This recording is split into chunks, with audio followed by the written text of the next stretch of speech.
What's up, guys? It's James back again. I know it's been a minute since I put up some videos, but we have to talk about the Edison combo meta that is currently, plaguing our game right now. And this really just got to start over the past couple months. There's been a huge rise in combo decks, specifically Gigaplant and Forgs, Fishborg Frogs. You guys have probably seen these decks, really popular on ladder, had some good results in tournaments, which I'll go over the course of this video. But these are decks that basically seek to really go wide and do big combos. They're kind of reminiscent of modern format deck building, like current Yu-Gi-Oh!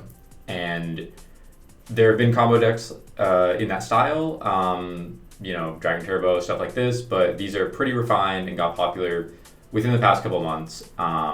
And I think in a lot of ways they run contrary to what a lot of people enjoy about Edison, which is slower gameplay, more back and forth, resource grinding. And it's led to a lot of people really like pearl clutching and having these extreme reactions about Edison being solved or ruined. And I want to talk about that and what it even means for something to get solved like this. And even though I like playing combo decks, I'm skeptical of whether these things are going to ruin or take over the format or even be that strong overall in the long term. So I have some thoughts, and I'd like to give you my unfiltered opinion and meta-analysis, really just a deep dive into the meta over the past couple months and how the popularity of these decks have changed things. So how good these combo decks are in actuality and cutting out the bullshit and the hype.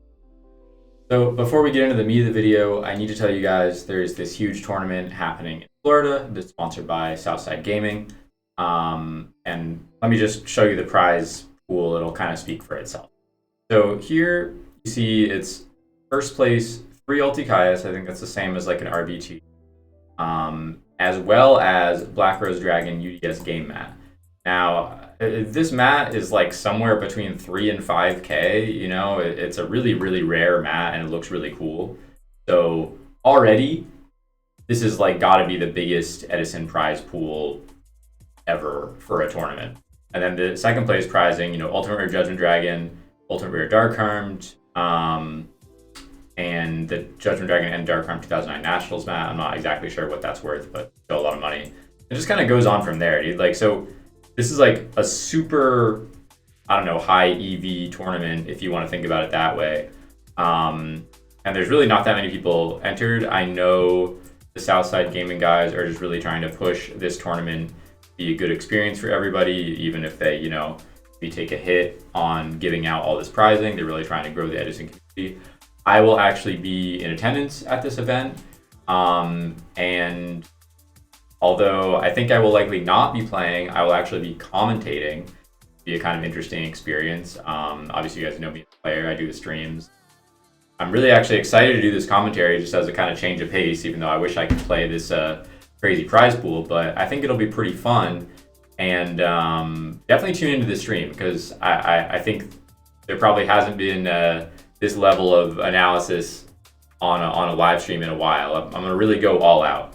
So that's next weekend on Saturday, and big shout out to Southside Gaming guys. If you're anywhere in the southern United States, I would recommend making a trek out. But that being said, let's talk about Forgs and Gigabytes. I'll throw this replay up in the background while we yap about this a little. Basically, these decks, are both combo decks. They're both kind of like modern-ish, and Forgs is often trying to win with a Colossal Armory OTK, but they can also easily put 8K on board just by substitute, tributing off Fishborg, making Gaianites and Goyos, and sometimes they can kill you through Gores if they have enough extenders to make multiple Armory Arms or Aquesis, these types of things. But Forgs also has, I guess you would say, a pretty good grind game because they're just playing triple Pot of Avarice, triple Salvage. So even when you're not OTKing, maybe there's too many back row, you're working through the back row, whatever. If you get your sub and Fishborg plays set up, there's really not a deck that can compete with the kind of like advantage looping of like resolving salvages and avarices every turn as much as you can draw them. kind of similar to the Dream Frog deck, although you're kind of trading out. The Dream Frog deck, you have traps and disruption, discard traps and things like that. And you're really just adding more speed and blowout spells, which increases your ability to OTK. And the fact you can do it through Gores, whether through Colossal or just through making like multiple armories, I think that makes it especially scary as well. Really powerful deck. Gigaplant, on the other hand, is trying to find, Lone Fire and Supervise, and that leads you to end boards like Gigaplant, Power Tool, and Titanial, or Stardust, usually interchangeable, Titanial, Stardust. The Gigaplant and the Power Tool will both generate, another +1 on the following turn. And you kind of have to deal with whatever interruption card they have, the Stardust or the Titanial, and clear the 2 bodies. And that's like really difficult for most decks to do unless you draw a really sculpted hand. Otherwise, you're just going to fall really far behind. So if they have another extender, when they go off, they can usually just OTK you. I mean, not turn 1, obviously, but easily push for 8k and sometimes can do it through Gores as well. You also have like cards like DDR, so you're mitigating things like Bottomless on your Gigaplant. The lines in this deck are pretty complicated, and it's a pretty deep deck, but really scary. And just the fact that like early Titanial and looping Titanial with Miracle, you can kind of do the same things as Amaryllis. But you guys have probably seen some of these decks, and I don't need to explain it too much. But basically, I think people are upset or concerned because these are 2 decks that could be called uninteractive. And I don't necessarily disagree. Their combos can go unopposed through a lot of back row, and when that does happen, it just wins the game on the spot, or they just out-resource you over the next couple turns. And that sucks. I mean, that's like not a very fun way to play Yu-Gi-Oh! Just to feel like it's either really dice roll dependent. If say Gigabyte's open combo turn 1, have any traps to stop it, you didn't get a chance to set any traps, that just doesn't feel very good. Or yeah, I mean, if they're just drawing sculpted hands and they're just OTKing you, the game can be over in like 5 minutes, and kind of just defeats the point of playing this like slower paced format in a sense. Like I definitely get where people are coming from, and it sucks. Like I've lost these decks, it sucks, doesn't feel good. But I think there's like a big problem when people analyze these things of rose tinted lenses or whatever people say. Like the sort of combo meta enjoyer people would have you believe that like these are gonna happen every time. Like the deck is obviously built to open its combos, but as anyone can see, I have these, I think, replays on the screen where Frog OTK is losing. It just doesn't happen every time. And post board, obviously there's sideboard disruption, which we'll talk about more in a moment. But yeah, it's like these decks are prone to bricking. I mean, you're not playing any defense, so when you don't draw well, you don't really have a lot of time to play out of it. You usually just get down. And I mean, to make matters, I guess, worse for the combo players, people are adapting pretty quickly and coming up with ways to beat the combo decks because they don't want to lose them. And so, it maybe comes as no surprise to anybody, but it's definitely my opinion that these decks will not be ruining the meta anytime soon. And I actually have, I think, some data, let's say, to prove it. So I want to talk a little bit just about like timeline-wise, like how we sort of got here. I don't want to get too deep in the weeds here, but this was, in my understanding, the first like debut of the Forg deck, the Fishborg Frog deck. This was UK Nats. It was over the summer last year. This is just a Fraser video where they're talking about the deck, Alistair and Adam. Adam is the one I believe that dropped this event.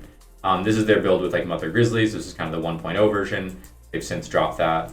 But yeah, I mean, it made top 8 at that event, which is obviously a good result. But that was the first, I think, people had really put on their radar. I mean, people had used combo heavy frog deck, something like the Frog Slicer OTK deck that people have used and kind of theorized about decks like this, but it hadn't really made much of a performance until this.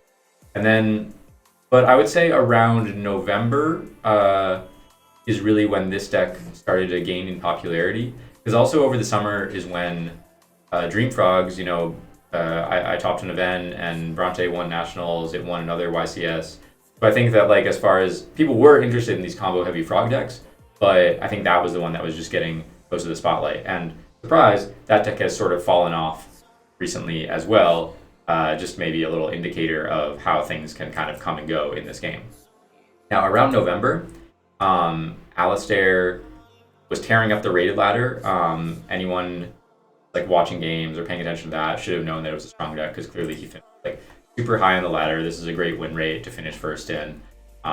These like bums in second and third, I mean, couldn't even come close.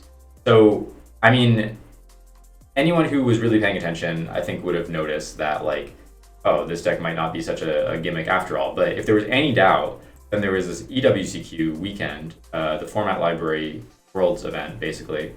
And Alistair and Adam, I believe, both last chance qualified, if I'm not mistaken, and like sweeping through these last chance qualifiers. And then Alistair went on to make top 8 in the main event. I believe he went undefeated in Swiss, or finished first in Swiss, not exactly sure. And yeah, so this was just like a really strong performance. Basically like top 2 events back to back in the weekend, because those last chance qualifiers were also not pushover events. And I think this was also interesting because this showcased is sort of like, people call it a conversion side. I don't really think about it much as that, because like it's not like you're converting into a different deck, but you're just kind of converting into this like lower to the ground aggro strategy with like breakers, biases. Maybe makes you a little more resilient to some of the side cards that people can bring against you, like Fossil Dyna, Mask Restrict. Now I have some thoughts about whether that is like an effective side plan long term, but this is definitely what he's been rocking with, and clearly has brought him a good amount of success in these tournaments and beyond, because he also won the YCS Birmingham a couple months later. But, you know, I don't want to get ahead of myself here, but it's also worth noting, in my opinion, that the EWGQ itself that Alistair got top 8 in, the top 4 here were all Blackwing decks. I mean, Blackwing Vayu first, second. This was a Virus Vayu. This was kind of hybrid in fourth. But it's just to say that these were also decks that were quite well prepared, I believe, partially maybe because they knew Alistair was entering, but I think it was also just how things had trended in the format. You know, all of these decks are maining at least 1 DDP. The first and second are maining 2. This one's also maining EEV. So there was a lot of hate, and you know, I think even Alistair will tell you, like, you can struggle against Blackwing and Vayu. I mean, that's what that side deck is built to try to mitigate the problems of. But, you know, just say, like, Vayu did come away with the victory at this one. And we'll get more into kind of what that means in a moment here.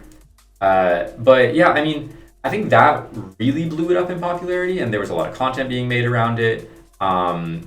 This is another good performance from the deck. You know, it continued to top things for a few months after, basically, until now. It's been having strong results. Like, kind of can't argue with that. There was a different variant in this Italian tournament. Shout out to this guy, who he was using the Future Fusion engine, and he didn't focus so hard on having a conversion side. He had Offerings to the Doomed and kind of like still keeping a lot of the combo elements post-sport.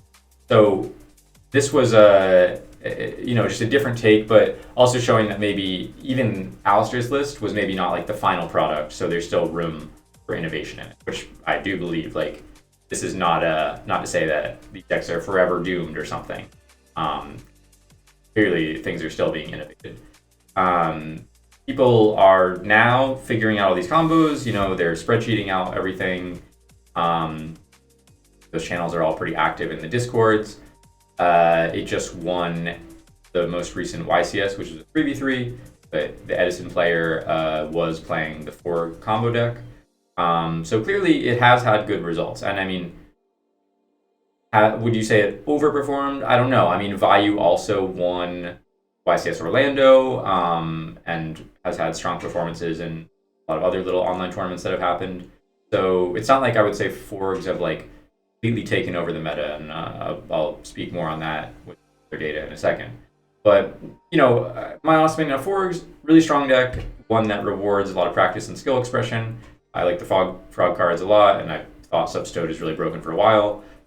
It can be an unfair combo deck, but a lot of these other high ceiling frog combo decks, it's difficult to play optimally. And yeah, it's a strong deck, but I think can lose hard to side disruption, which is always sort of the problem of combo decks. Now, speaking of these other combo decks, let's talk about Gigavise. So there were 2 Gigavise that top 8'd Orlando, but if you were paying attention, ProStorm also played Gigavise at the Format Library Edison Worlds. He missed Top Cut, but I think because he's a fairly known player, a lot of people paid attention to the fact he chose to bring it to a big tournament. And, you know, I think paying attention to even the non-topping deck lists, especially if good players are playing them, pretty useful. If you're the type of person that is only looking at the top 8 lists and not looking at what's in ladder or in War League or whatever, I think that's just, you're kind of missing out on information.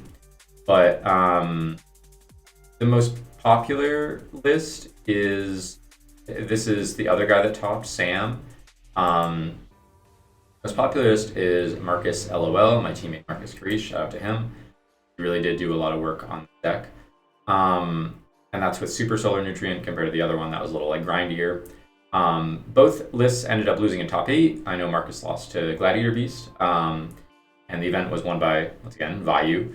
But the stage was set for what I think like this video is really about, which is like sort of like combo deck hysteria, because the discords were going fucking crazy with how to counter Gigaplant. Is it going to take over? Video typing the deck. You know, there's a Gigaplant channel that is pretty cool. I like this guy's content a lot, and I like his thumbnails. But yeah, this is just dedicated to how great Gigaplant is. I know it's kind of a troll, and I know this guy was playing Gigaplant beforehand. But yeah, so it's like people were really hyped on this deck, and for good reason. I don't want to ever seem like a spoil sport, you know? Like, it's cool that new decks are coming into the format and doing well. But yeah, so people were going super crazy, and also figuring out ways to counter it. Like, people are talking about really niche options towards a Concealing Light, Morphing Jar number 2, as well as more, you know, just like meta-dependent adjustments that you would make, like maining DD Crow or maining Royal Oppression again if you decided to cut it from the main. And those work against not only Gigaplant, but Forgs as well. And that seemed to be the case. You know, a lot of people are like, okay, now we're entering this heavy combo meta, and we need to start preparing our main decks for this rather than our side decks. And there's good reason. I mean, it's cause for concern when these like non-interactive decks are doing well, and you do have to ask yourself, how am I going to adjust my deck, and how am I going to play against them? How am I going to prepare? Of course, like reasonable things to think. I just think people went a little overboard, because since then, Gigaplant has had really relatively few major results, especially if you compare it to the trajectory that I just described that Forks have had, where multiple different players have kind of been able to replicate those results. I think that's often the sign of like a strong deck, when not just the pilot, the person who has, you know, labbed it out for hours, like Mark, for example, doing well with the deck. There's other people that can pick up the deck and do well with it. Gigaplant, you know, is maybe a harder deck to play than Forks, I would say, I guess. It's also just a little less intuitive. You know, someone who had played a lot of Frogs could sort of easily switch over to Forgs and still you know, perform relatively well with it, because they know a lot of the interactions, whereas Gigaplant, you're dealing with cards that you've probably never played with before. But even for Forgs, like, while the recent results have been like really impressive, it's still basically getting eclipsed by the bird decks. And I want to address one major thing here, which people always talk about. Oh, these decks are really hard to play. Kind of what I just said. But yeah, this guy lost because he played bad. You know, they just couldn't execute the combos correctly, blah, blah, blah. But newsflash, everybody sucks with every deck. Everybody sucks, period. Like, it would be an interesting thought experiment, and I think this is what people are getting at, to like kind of simulate out, okay, what if these decks were all played perfectly? What would a tournament look like with sort of perfect play? And I think you would actually find a lot of really interesting results. It might kind of flip the format on its head.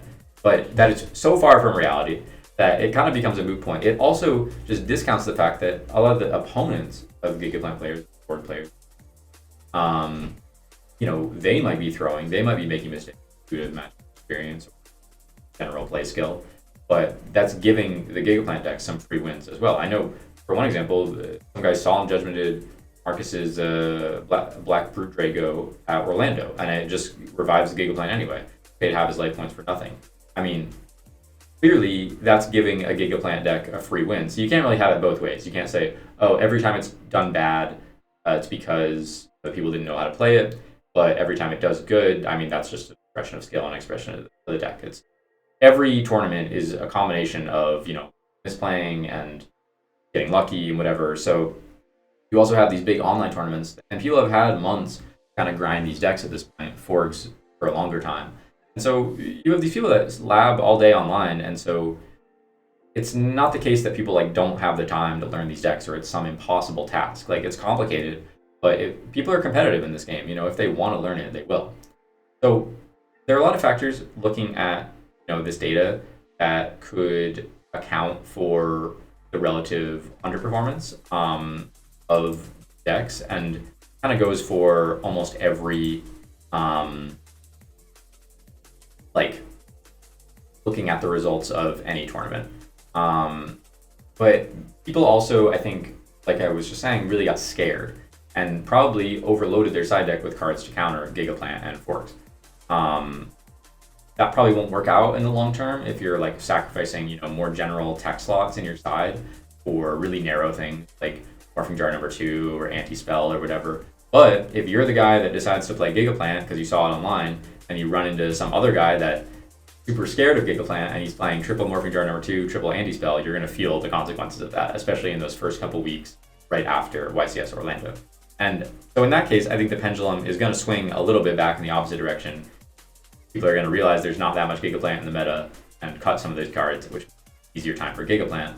But that also means that people will realize that more common stuff like Dust Tornadoes and Foil Oppression are kind of good enough to counter those decks as it is. Also, the issue of representation that needs to be said, because that's an argument that often comes up when it's talking about how good these decks are actually. I have these results from the Chicago monthlies. I don't have the results from the RBT LA, which is also an event that's happened in time. But as you can see at this one, it was right after Orlando, so there's only 2 Gigaplants in this, 75 people or something. No Frog OTK from what I can tell. Going off what I'm seeing here. But so I mean, you're playing 2 out of whatever 70, 75 people, really, really low, probably not worth dedicating the super narrow cards to. In the follow-up event, you had still 2 Gigaplant and you have 1 Frog OTK. So, and it was won by Black. Now, the the chances that you're going to play these decks are super low, and if people are scared of these decks taking over the meta, I mean, they're not. Neither of these decks topped RBTLA either day, and that's top 16 over 2 days. Pretty forgiving top cut. So, it's a small representation of these tournaments. Obviously, those individual pilots could have had bad variants, and it's harder for them to dominate a top cut, and it's less a reflection of the power of the deck. But that's just to say that if there was ever a threat of everyone's going to start playing these decks, that is clearly not happening. There's also War League statistics. And here, apologies if this is a little hard to read. I don't know if I want to fully, here's the matchup charts basically over something like 2,000 War League games that have happened so far. So even in that, just as far as representation, Gigaplant is about 1% of the total decks that have been entered per week. And I think Frog OTK is 2%, if I calculated it right. So again, super, super low. And just as far as meta dominance, Frog OTK has a pretty good positive matchup spread. But if you notice, it's still 50-50 against Blackwing, which is relatively good, but losing to Bayou, 33%, losing pretty badly actually. That's kind of one of the lower matchup spreads that you could have. And then